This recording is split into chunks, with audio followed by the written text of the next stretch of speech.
biz qiynalyapmizki, bir hafta 10 kun ichidagi ob-havo qanaqa kelishini bilmaslik bu agrotexnikada tavakkalchilik bilan ishlashga to'g'ri kelyapti. Mana bu yil 2022-yilda mana shu issiq qattiq bo'lganligi tufayli mevalar chiroyli bo'ldi, faqat kichkina bo'lib qoldi. Eksportga noloyiq hisoblandi, hech kim kelib eksportga olmadi, faqat ichki bozorga sotilyapti hozir. Hozirgi kunda fan texnika yutuqlarini, agrotexnikadagi yangiliklarni ilmiy asoslangan holatda qo'llamas ekansiz, ishingiz eskicha bo'lib qoladi. Bu sohada menimcha meteostansiyaning yordami katta bo'ladi.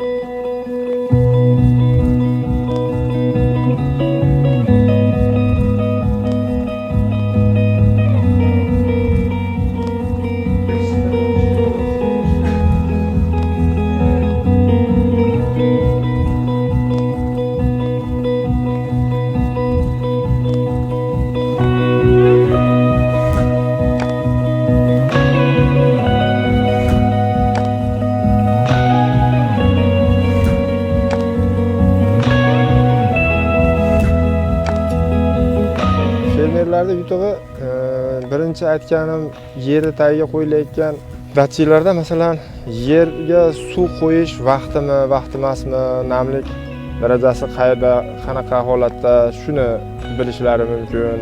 Shundan o'ziga kerakli dehqonchiligida foydali ma'lumotlarga ega bo'lishi mumkin.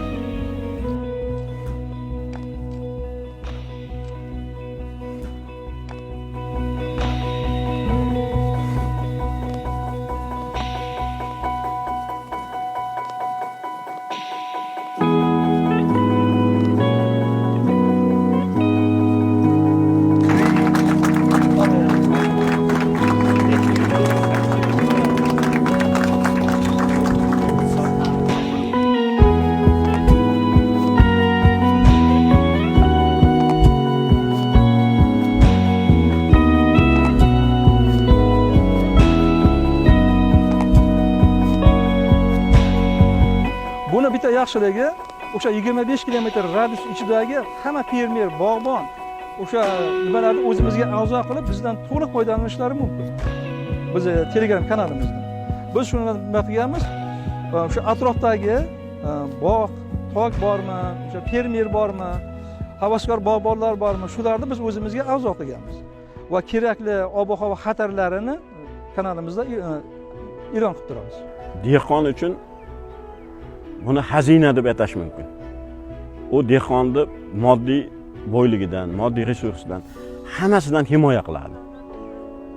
Qachon suv qo'yish kerak, qachon o'g'it berish kerak, kasallik bilan, hasharot bilan qachon kurashish kerak, hammasini aytiladi.